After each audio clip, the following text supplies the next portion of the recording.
Welcome to this episode of SDI Encounters, a podcast from SDI, the home of spiritual companionship. I'm Matt Whitney. Thank you for listening.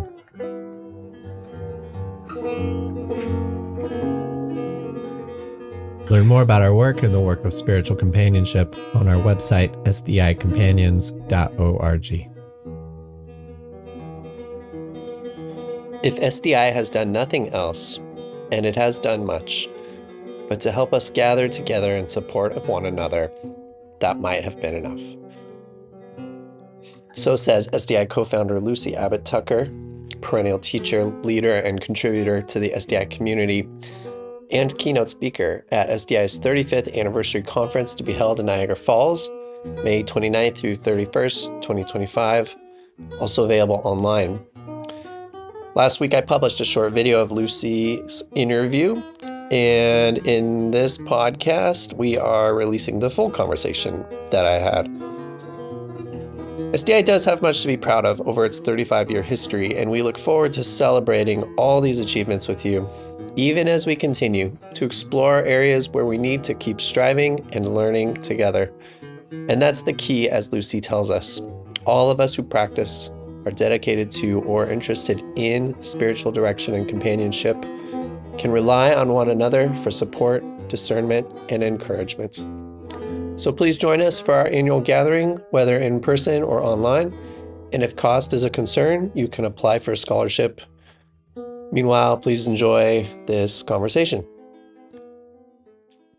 So Lucy, it's good to be with you. Thank you for taking the time to share a little bit. Today, you are going to be speaking at the SDI 35th Anniversary Conference in Niagara Falls, and it's always an honor to have you as part of the community, as a teacher and a friend, and I'm just grateful to be with you here today. Well, thank you, Matt. It's an honor to be asked to do this. Always glad to have you. So our theme this year for our 35th anniversary for SDI and for this conference is spiritual integration beyond the field. And I wonder if you could share a little bit about how you understand the theme or the concept of the field itself and how that resonates with you. You know, when I think about a field, I guess one of the first thoughts that comes to me is, what field am I in and how did I get there? And then because I'm doing this for Spiritual Directors International, what field are we in and how did we get there? And so that's a bit of what I'd like to try to talk about. Who influenced my walk into the field I'm in, and who are some of the people who have influenced the walk in our organization and brought us into the field that we're in today. And then the other thing, when I think about a field, I cannot help but say that in our world right now, our field is sitting in a very troubled world. Maybe hurting is a better word, a better hurting world. And I know that there are times when we are in troubled and hurting places. The easiest, simple thing to do is to build walls and fences and protect the field in which we are. But I think our invitation as individuals, but especially as spiritual directors, is not to do that. Our invitation is to let our field grow bigger and touch as many people in this hurting world as we can. And I want to try to invite us all to think about ways that we can do that.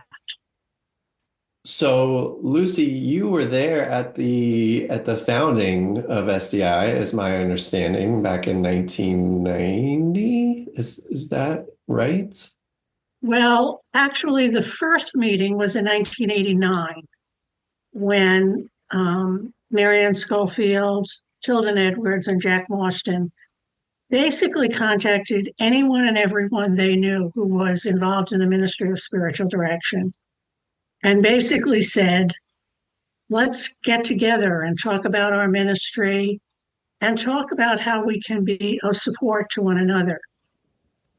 And that was particularly important to Marianne, who had been working in a Roman Catholic seminary until it was decided that since Roman Catholic seminaries were only ordaining men, only men should be spiritual directors in the seminary.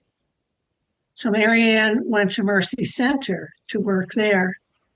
And it was there she recognized that there can be a loneliness in our profession because of confidentiality in particular, but because even to this day, when you say to people, when people say to you, what do you do?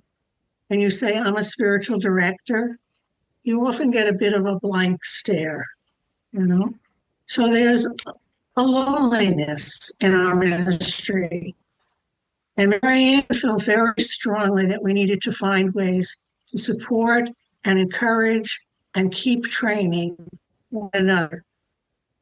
And so at that very first time together in 1989, as we had those discussions, one of the things that we said is we'll come together in 1990, in another year. And it was then that the organization was formed. So 1990 is our official beginning.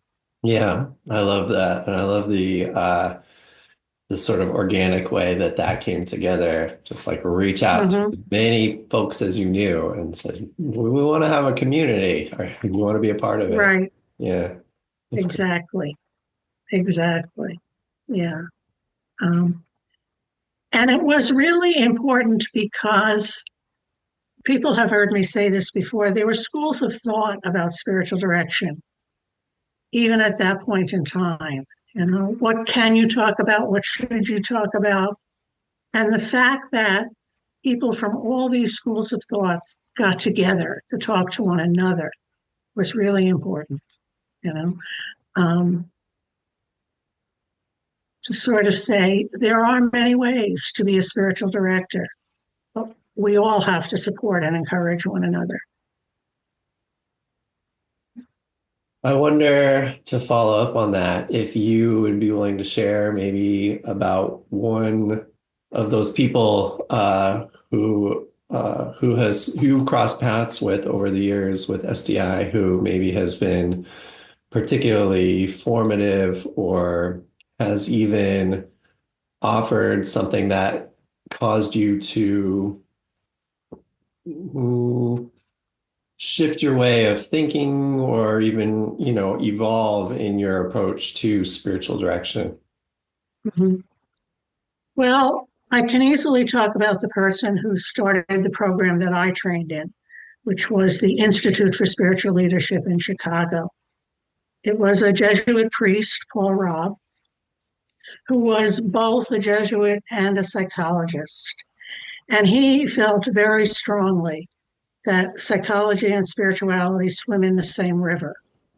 So we need to not separate life and the spiritual life, but we need to see these as one entity. And a few of the things that Paul used to teach, one was that we should be changed by every spiritual direction conversation in which we participate. Not just the person we're seeing, but us. That something is happening inside me when I sit with another. And I need to pay attention to that and let it be an invitation and a call to my own growth. And to this day, I would say the ministry of spiritual direction has kept me most faithful to my own spiritual journey. And for that, I will be forever grateful. I'm trying to think of some other almost witticisms that Paul used to use. Well, that one alone, it was amazing. I mean, it just talk about a shift from, because I think most of us can say that we are open to change and allowing change when it's uncomfortable or acknowledging that discomfort can stretch us or shift us. But what you shared, what Paul's wisdom there is that we should encourage it. I mean, every opportunity is an opportunity to change. Any Exactly. conversation, that's amazing. Yeah. Yeah. Which is, one of the things that, again, people have heard me say, this ministry looks so easy from the outside, you know? Now a lot of us sit in front of our computers, but, for years before that, we sat in nice offices. We talked one-on-one with people. We nod our heads. We say, tell me a little bit more. Isn't that wonderful?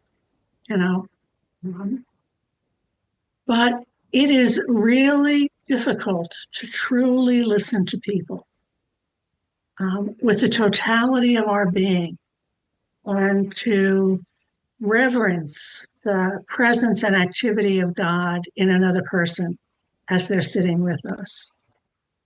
And I think most of us can say that while it looks easy from the outside, it is not an easy ministry. Rewarding, fruitful, all those words, yes, you know, but not necessarily easy. So you've been to Niagara Falls, right? Mhm. I mean, I know you're from New York. I forget what part of New York you're from. Well, I grew up, actually, I was born in New York City, very proud of that. I grew up on Long Island, so not that close to Niagara Falls, but I have, on more than one occasion, visited Niagara Falls. And it's one of the places in nature in which you stand in awe. It's magnificent. The sound, um, the incredible flow of water. Lots of people have this experience when they go to the redwood forest in California. They find themselves speaking softly and, maybe not speaking at all. I think Niagara Falls is another one of those places where that happens. Now, speaking softly doesn't always happen because you're shouting over the sound of the falls, but there is a sense of coming into quiet, both externally and internally, as you're there. And maybe that's a good metaphor for what happens to us when we come to spiritual direction. We find ourselves stepping into our own internal silence in some ways.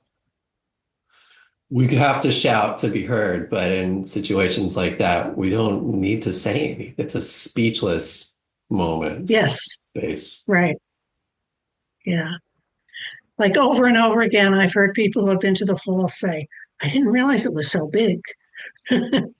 Well, it's big. Big. Yeah, a lot of water.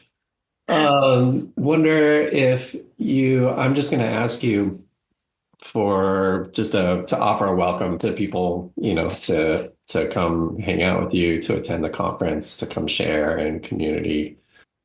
I said a few minutes ago that we first gathered in Mercy Center in Burlingame, partly out of the energy of Marianne Schofield, who thought we needed to gather together to support one another. And if Spiritual Directors International has done nothing else, and it has done much else, but even if it had done nothing else, but help us to gather together and support one another, that might even have been enough. And the conferences are such a good example of people being able to come together and support one another. The chatter at the breaks and out in the hallways, the people who are surprised to see one another and greet one another warmly, it's a gift to be there. And so I encourage anyone who is able to come and join us, to be part of this community, to recognize how you are held in a group that values who you are and what you do, and who understands it in the core of their being. So come.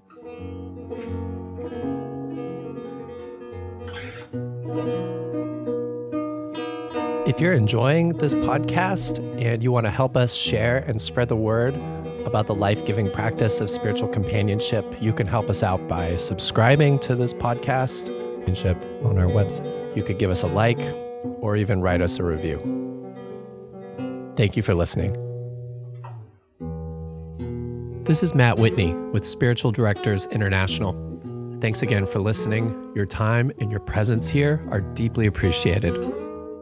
If you liked this show and would like us to continue making them, please do subscribe now while it's fresh on your mind. Also, we would love to hear from you, so please feel free to send in your comments and suggestions to the email address podcast@sdiworld.org. SDI is the home of spiritual companionship. Learn more about us and our work on our website, sdicompanions.org.